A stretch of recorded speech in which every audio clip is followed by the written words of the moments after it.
దేవుని ప్రియమైన బిడ్డలారా, ప్రభువైన యేసుక్రీస్తు వారి నామంలో మీ అందరికీ నా హృదయపూర్వకమైన వందనాలు చెల్లిస్తున్నాను. ఈ యొక్క సమయంలో మన యొక్క దేవుని వాక్యాంశం శ్రమలు వచ్చినప్పుడు క్రైస్తవుని యొక్క బాధ్యత. దేవుని యొక్క వాక్యాన్ని ధ్యానించే ముందుగా చిన్న ప్రార్థన కూడా చేసుకుందాం. పరిశుద్ధుడా, ప్రేమగల తండ్రి, మహోన్నతుడా, మహాగణుడా, మాట్లాడే దైవమా, మాతో మాట్లాడండి ప్రభువా. వినే చెవి, గ్రహించే హృదయం దయచేయండి. మమ్మల్ని దర్శించండి అయ్యా, మీ ఆత్మతో నడిపించమని యేసుక్రీస్తు వారి నామములో అడుగుచున్నాను తండ్రి, ఆమేన్. దేవుని బిడ్డలారా, ఈరోజు దేవుని యొక్క వాక్యాంశము శ్రమలు వచ్చినప్పుడు క్రైస్తవుని బాధ్యత. దేవుని పిల్లలమైన మనం అందరము దేవుని ఆత్మను కలిగి ఉన్నాం. దేవుని ఆత్మ లేనివాడు ఆయన వాడు కాడు. దేవుని బిడ్డలారా, దేవుని ఆత్మను కలిగిన మనము ఏ విషయంలో కూడా భయపడవలసిన పని లేదు.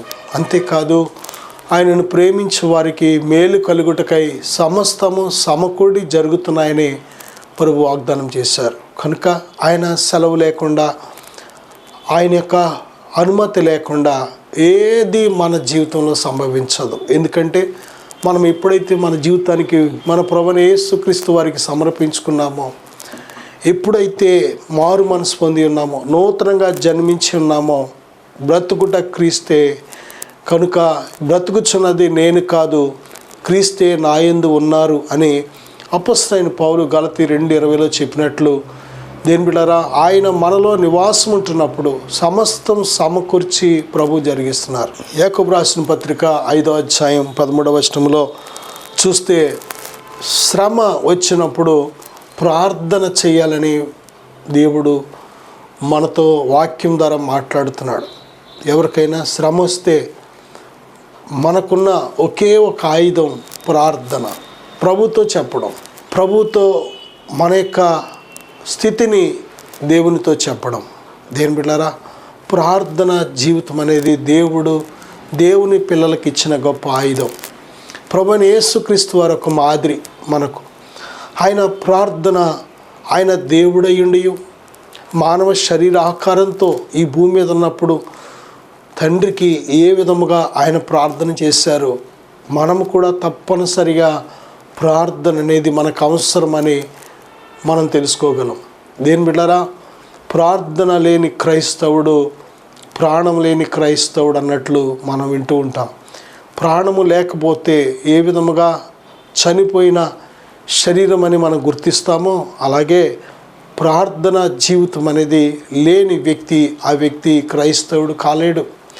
ప్రభుతో సంబంధం, సహవాసం ఉన్న ప్రతి వ్యక్తి తన హృదయంలో ఎల్లప్పుడూ కూడా ప్రార్థన అనేది జరుగుతూ ఉంటుంది. అందుకే ప్రార్థన ఎప్పుడైతే ఆగిపోయిందో విశ్వాసం ఆగిపోతూ ఉంటుంది. విశ్వాసం ఎప్పుడైతే ఆగిపోయిందో దేవునితో మనకున్న సంబంధం ఆగిపోతూ ఉంటుంది. మళ్ళీ ప్రార్థన ఎప్పుడైతే ప్రారంభమైందో విశ్వాసం ప్రారంభమైంది. విశ్వాసం ఎప్పుడైతే ప్రారంభమైందో దేవునితో సహవాసం మళ్ళీ ప్రారంభమవుతూ ఉంటుంది. అందుకే ప్రార్థన చేయకుండా ఏదైతే మన హృదయంలో అడ్డుగా ఆటంకంగా ఉందో దాన్ని వెంటనే మనం సరిచేసుకోవాలి.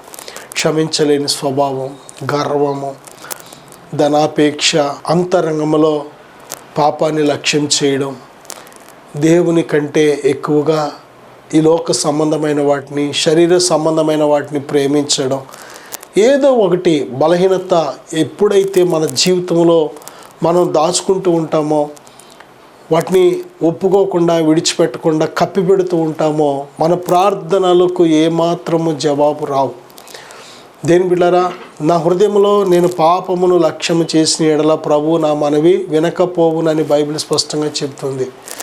కీర్తన 66 అధ్యాయంలో కూడా మనం చూస్తే నిజమే, పాపము ప్రార్థనను దేవుని వద్దకు వెళ్లకుండా అడ్డగిస్తుంది, దేవునితో సహవాసం చేయకుండా అడ్డగిస్తుంది. కనుక దేవుని పిల్లలమైన మనం అందరము కూడా మంచి ప్రార్థన జీవితం కలిగి ఉండాలంటే మొదటిగా మన హృదయాన్ని సిద్ధపరచుకోవాలి. ఏ పాపము మన హృదయంలో లేకుండా, 2 విశ్వాసముతో, 3 దేవుని బిడ్డలారా ఇతరులను క్షమించే మనసుతో, 4 విరిగి నలిగిన మనస్సుతో, దేని బిడ్డారా, మనం అడుగుచున్న వాటి నెలను పొంది ఉన్నామని నమ్మి ఎప్పుడైతే నమ్మదగిన దేవుడు, ఆయన చిత్తానుసారంగా ఏది అడిగినా దయచేసే దేవుడని ఎప్పుడైతే ఆయన యొద్దకు మనం వస్తామో, మనం అడుగుచున్న ప్రతీదీ మనం సొంతం చేసుకుంటాం. ఆయన చిత్తానుసారంగా ఏది అడిగినా ఆయన మనవి ఆలకిస్తాడు. ఆయనకి ఇష్టలుగా మనం బ్రతుకుచున్నాం కనుక ఆయన మనల్ని విడిచిపెట్టలేదు. దేని బిడ్డారా, శ్రమలు బైబిల్ చెప్తుంది యోహాను సువార్త 16:33లో తప్పనిసరిగా శ్రమలు వస్తాయి. ఈ లోకంలో మీకు శ్రమ కలుగును, అయినను ధైర్యము తెచ్చుకొనుడని ప్రభు చెప్పారు. కనుక ప్రభు మనకు ముందుగానే అభ్యంతరపడకుండా ఉండినట్లు, ఏంటి నాకు ఇలా శ్రమ వచ్చింది ఏంటి, అయ్యో నేను దేవుణ్ణి నమ్ముకున్న తర్వాత మళ్ళీ నాకు శ్రమ వచ్చింది ఏంటి అని నువ్వు అభ్యంతరపడకుండానట్లు ప్రభు చెప్తున్నారు కదా, ఇదిగో నేను లోకమును జయించి ఉన్నాను. మనం కూడా జయించాలి, లోకాన్ని జయించాలి, శత్రువుని జయించాలి, శరీరాన్ని జయించాలి, పాపాన్ని జయించాలి, శోధన జయించాలి, పరీక్షలు వచ్చినప్పుడు జయించాలి.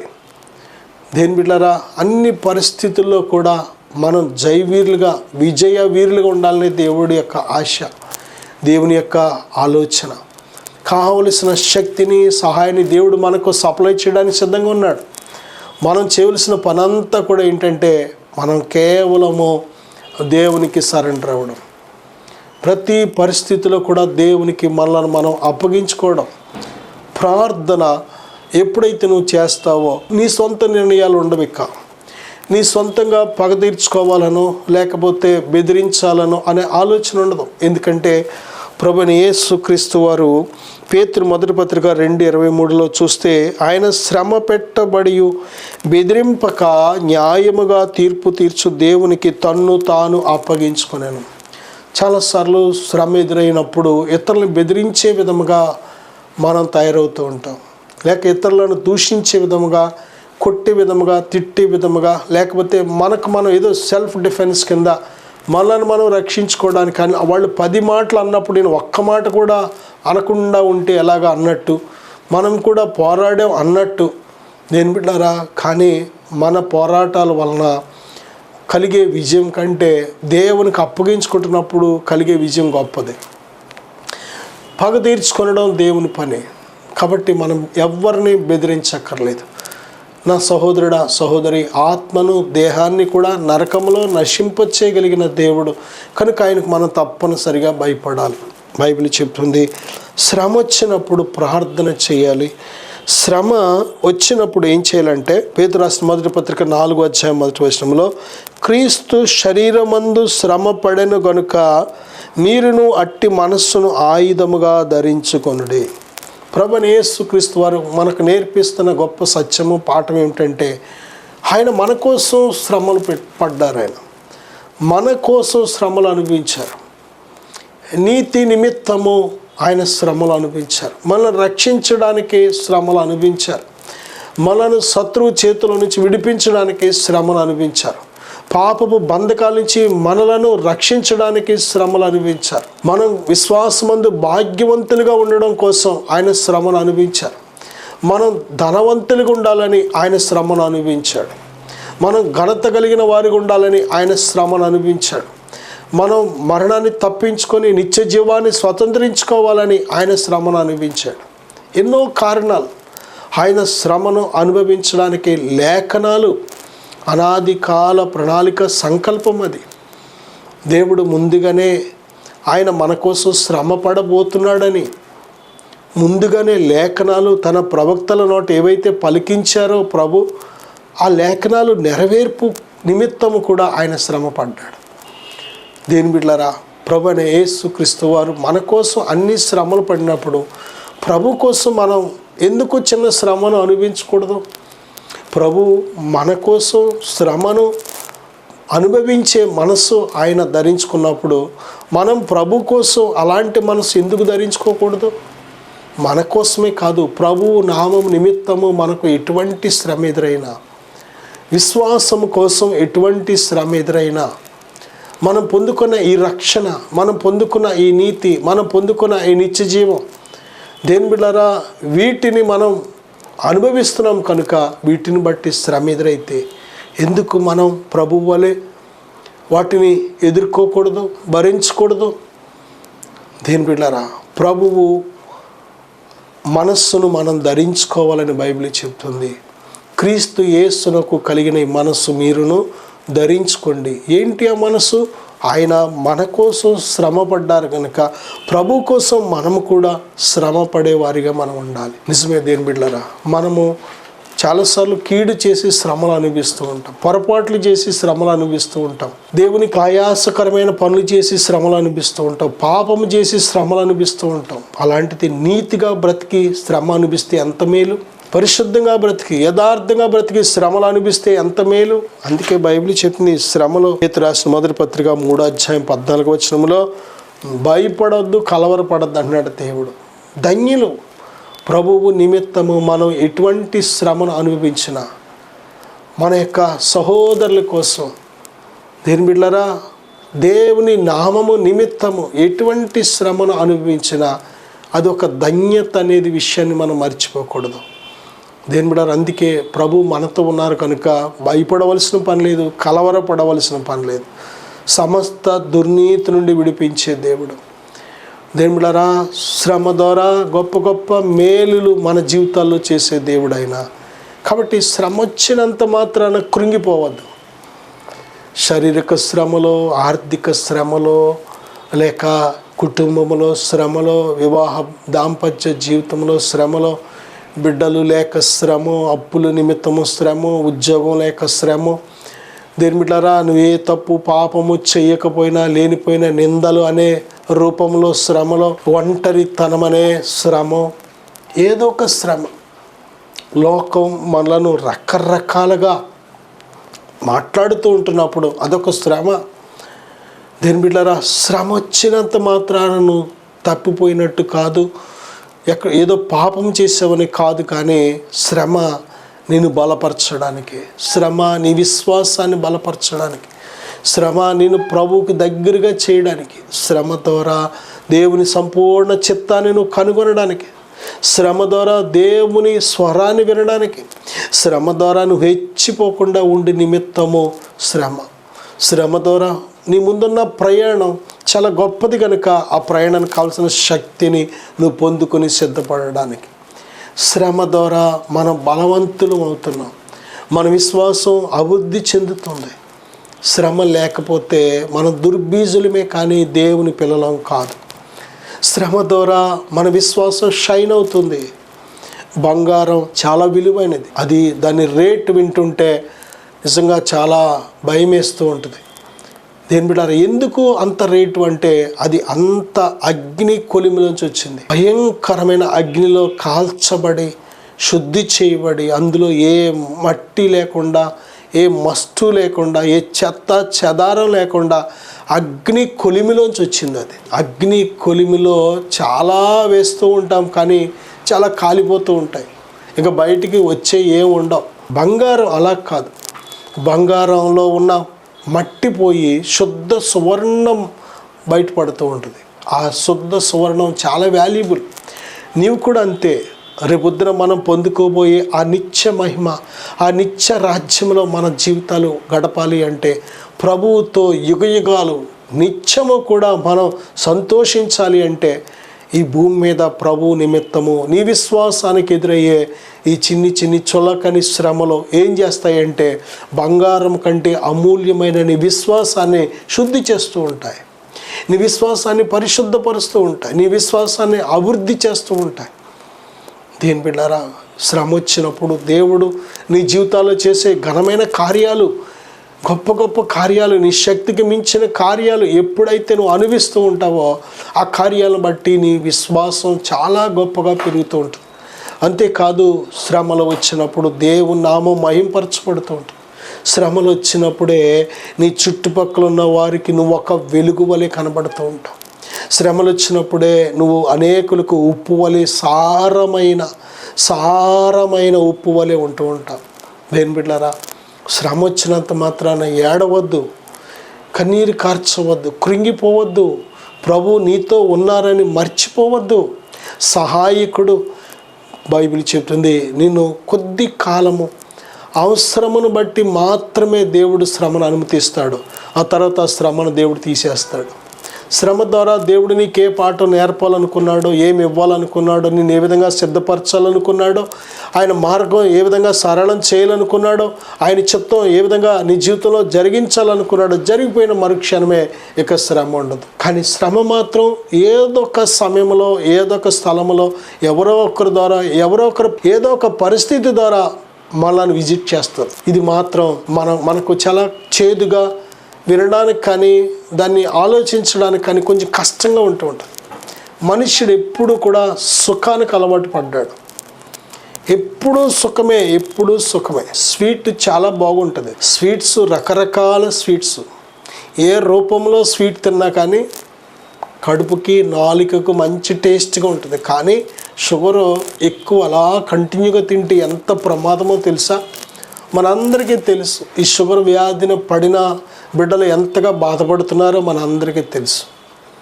అందుకే షుగర్ ఇష్టమైనంత మాత్రాన అదే లైఫ్ కాకూడదు. అది మంచిది కాదు.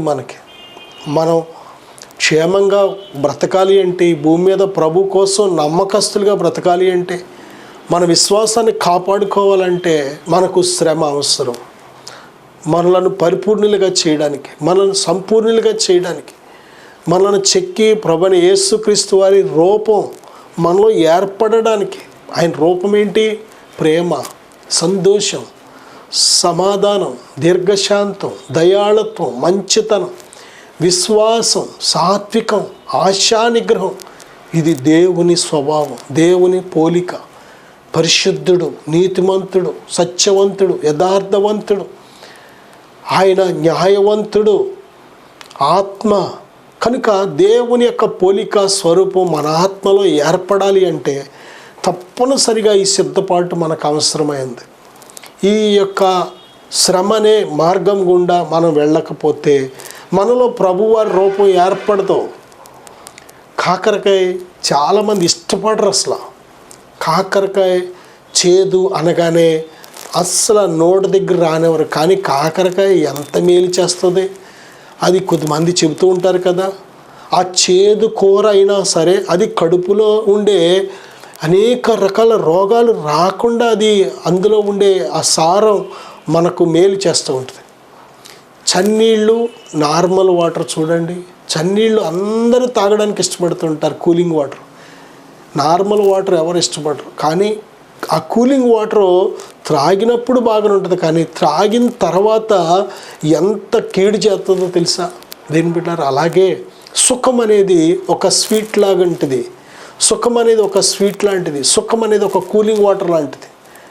కొన్నిసార్లు శ్రమ మనకు అవసరం. కేవలం సుఖమే, అమ్మో నాకు కష్టం వద్దు, అమ్మో నాకు శ్రమ వద్దు బాబోయ్, నేను తట్టుకోలేను, నువ్వు ఓర్చుకోలేను. నువ్వు ఓర్చుకోక్కర్లేదు, నువ్వు తట్టుకోక్కర్లేదు. దేని బిడ్డారా? ఆ పరిస్థితి నువ్వు తట్టుకునేలాగా చేస్తుంది. శ్రమ నేను గొప్ప వ్యక్తిగా చేస్తుంది.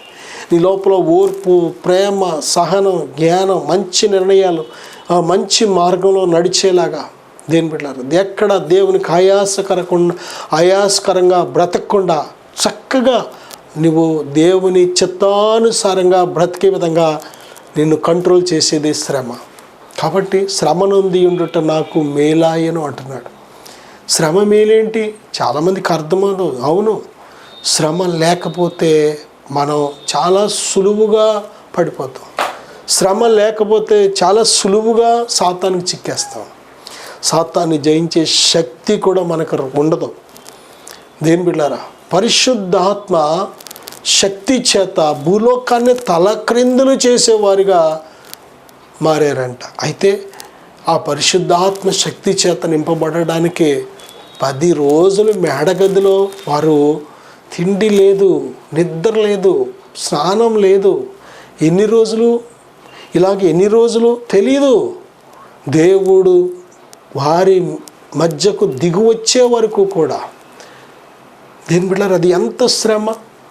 10 రోజులు 120 మంది స్త్రీలు, పురుషులు, చిన్నలు, పెద్దలు అందరూ కలిసి మేడగదిలో అలాగా ఎడతెగక ఏక మనస్సుతో ప్రార్థన చేయడం అనేది మనకు చాలా కష్టం. సుఖానికి అలవాటు పడిన మనం 10 రోజులు తిండి నిద్రాహారాలు మానేసి దేని బిడ్డారా, దేవుని సన్నిధిలో ఎలుగెత్తి ఏక మనసుతో ప్రార్థన చేయాలంటే చాలామందికి ఆల్ నైట్ ప్రేయర్ చేయడానికే మనం సహకరించదు జీవితం, శరీరం కానీ మనస్సు కానీ సహకరించం. అలాంటిది 10 రోజులు, కానీ 10 రోజుల తర్వాత వారు సిద్ధపడిపోయారు.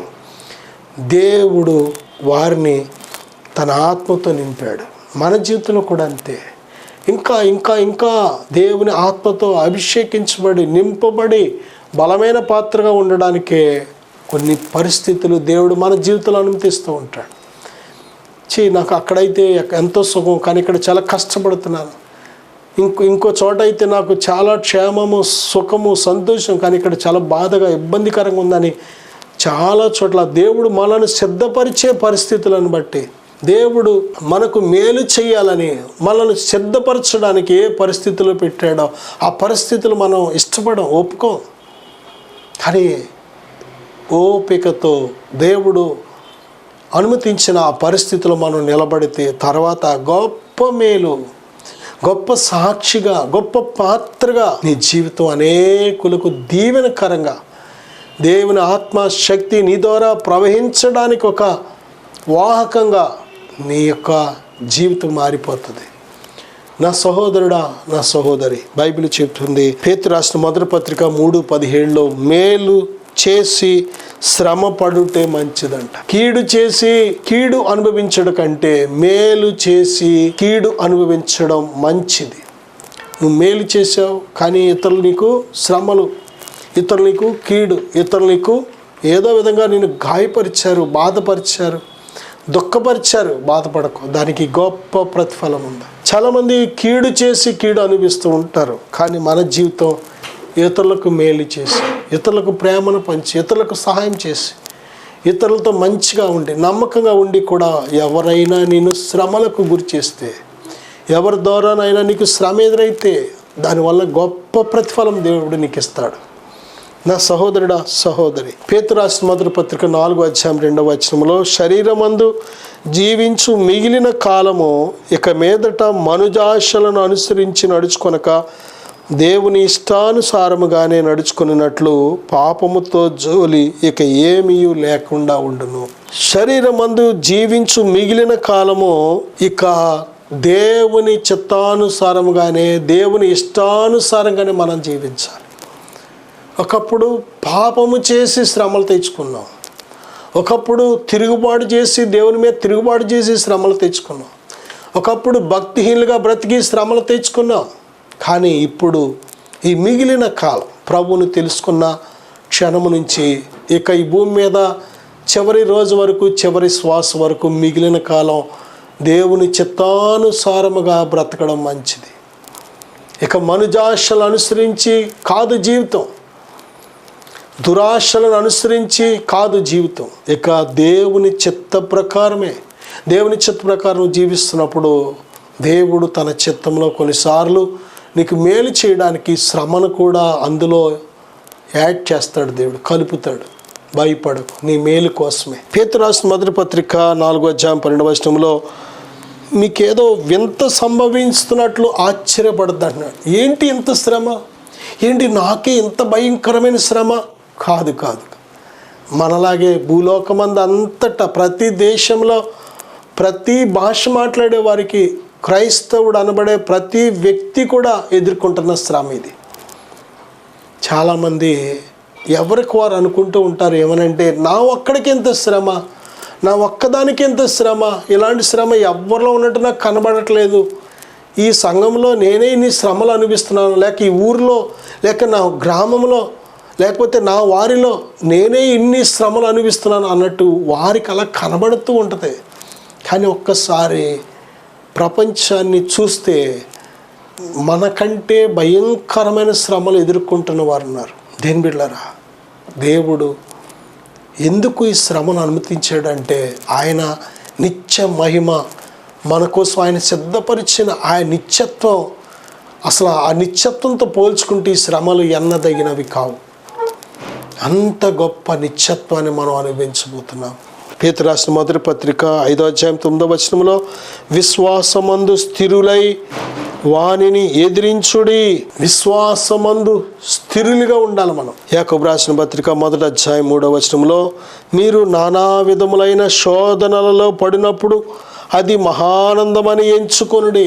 నానా విధమైన శోధనలు, నానా విధములు. అందరికీ ఒకే రకమైన శోధన ఉండదు, అందరికీ ఒకే రకమైన శ్రమలు ఉండవు. కొద్దిమందికి శరీర శ్రమలు, కొద్దిమందికి ఫైనాన్షియల్గా ఆర్థికంగా శ్రమలు, కొద్దిమందికి దేనిమిడారా అటు పిల్లల ద్వారా శ్రమలు, కొద్దిమంది రక్త సంబంధాల ద్వారా శ్రమలు, కొద్దిమందికి ఇరుగు పొరుగు వారి ద్వారా శ్రమలు, కొద్దిమందికి ఈ లోక సంబంధమైన ఏదో ఒక శ్రమ ఎదురవుతూ ఉంటుంది. ఏంటి, ఎప్పుడు మేము పోలీస్ స్టేషన్కి వెళ్ళలేని వారం ఇలాంటి శ్రమ మాకు ఎదురైంది ఏంటి? ఎప్పుడు మా మీద ఎవరో కేసు పెట్టలేదు, మేము అంత నీతిగా బ్రతికాము, కానీ ఇప్పుడు మా మీద ఎలా కేసు పెట్టారేంటి? భయపడకు దేని బిడ్డలారా, బైబిల్ చెప్తుంది అది మహానందమని ఎంచుకో. ప్రభువు నామము నిమిత్తము ప్రభువును సిలువను ఎత్తుకున్న మనము, ఆయన వెంబడిస్తున్న మనము, ఇది ఇరుకు మార్గం. ఇరుకు మార్గంలో అనేకులు ప్రయాణం చేయాలని పోరాడతారంట, కానీ అది వారి వల్ల కాదు. దేవుని నమ్ముకుంటే, దేవుని యందు విశ్వాసం ఉంచితే, దేవుడు నడిపించే ఆ యొక్క నడిపింపులో ఇది ఒక పాత్ర, ఇది ఒక పార్ట్, భాగం. ఇది తప్పనిసరిగా ఇది మనం దాటుకుని వెళ్ళాలి. మనం ఏదైనా ఒక ఊరు రోడ్డు మీద వెళుతుండగా చాలాసార్లు సిమెంట్ రోడ్డు వస్తూ ఉంటుంది, చాలాసార్లు మట్టి రోడ్డు వస్తూ ఉంటుంది, చాలాసార్లు తారు రోడ్డు వస్తూ ఉంటుంది, చాలాసార్లు బురద రోడ్డు వస్తూ ఉంటుంది. ఇంకా మనం బురద రోడ్డు ఆగిపోయామనుకోండి, ఇంకా మన విశ్వాసానికి అర్థం లేదు. ఇక అబ్బే అసలు బురద ఉంటుందని నాకు తెలియదండి, ఇలాగా బురద ఉంటే ఎలాగా కాళ్ళకు అంటుకుపోతుంది, బట్టలు మాసిపోతాయి అనుకుంటే నువ్వు ఎప్పటికీ గమ్యం చేరలేవు. అసలు మనది ఊరు కాదు, ఈ దేశం కాదు మనది. మన పౌరసత్వం పరలోకంలో ఉంది, యాత్రికులం పరదేశంలో ఈ లోకంలో. మన గురి దగ్గరికి వెళ్ళిపోవడమే. మన గురి చేరే వరకు కూడా మర్చిపోకూడదు. నేను పిలిచిన దేవుడు నమ్మదగిన దేవుడు, ప్రభువైన యేసుక్రీస్తే మన గురి. దేవుడు మనకి ఏ నిరీక్షణ అయితే దయచేశాడో ఆ నిరీక్షణ మనం ఒరిజినల్గా ఎప్పుడైతే పొందుకోబోతున్నామో, చేరబోతున్నామో, ఆ సంతోషం చాలా గొప్పది. ఈ శ్రమతో పోలిస్తే మనం పొందుకోబోయే ఆ యొక్క కిరీటం కానీ, ఆ జీతం కానీ, ఆ యొక్క మహిమ కానీ, మనం పొందుకోబోయే ఆ నిత్య జీవం, అసలు వాటితో పోలిస్తే అసలు ఈ శ్రమలు ఎన్నదగినవి కాదు. నానా విధమైన శోధనలలో పడినప్పుడు అది మహానందమని ఎంచుకోవాలి. ప్రభు కోసం ఏ రోడ్లో వెళ్ళినా, ఏ రోడ్డు ఎదురైనా మన ప్రయాణంలో అసలు అభ్యంతర పడద్దు. ఇదేంటి సిమెంట్ రోడ్డే ఉంటుంది అనుకున్నాను చివరి వరకు. కాదు, దేవుడు ఎక్కడ అలా వాగ్దానం చేయలేదు. ప్రభునందు విశ్వాసం ఉంచిన మనము, మన విశ్వాసం ఏ స్థాయిలో ఉందో బయలుపడుతుంది అంతవరకే. మనలో ప్రేమ ఉంది, ఆ ప్రేమ దేవుని ప్రేమ, మనుషుల ప్రేమ, సాతాను ప్రేమ అనేది బయలుపడేది అప్పుడే. మనం ఎంత భక్తి చేసామో, ఆ భక్తి మనస్ఫూర్తిగా చేసామా, లేకపోతే పైన మనుషుల కోసం చేసామా, లేక అవసరతలను బట్టి చేసామా, లేక నిజంగా జెన్యున్గానే చేసామా అనేది బయలుపడేది అప్పుడే. ఆ రోడ్డు వచ్చినప్పుడే బయలుపడుతుంది. నా సహోదరుడా, సహోదరి, బైబిల్ చెబుతుంది కొరింథీయుల 2వ పత్రిక 4:17లో అదృశ్యమైన వాటిని నిదానించి చూడాలి. శ్రమలు వచ్చినప్పుడు అదృశ్యమైనవి శాశ్వతం, దృశ్యమైనవి అశాశ్వతం. కాబట్టి అదృశ్యమైన మన కోసం దేవుడు సిద్ధపరిచిన వాటిని ఆత్మనేత్రాలతో చూస్తూ ఉండాలి.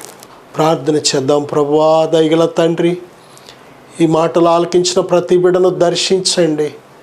శ్రమలు వచ్చినప్పుడు బెదరకుండా, చెదరకుండా ప్రభువాని బిడ్డలు స్థిరులై, ఇదిగో నాయన విశ్వాసాన్ని కాపాడుకునేవారిగా, ఆయన ఆత్మీయ జీవితంలో మరి ఒక మెట్టు వారు వర్ధిల్లేలాగా సహాయం దయచేయండి.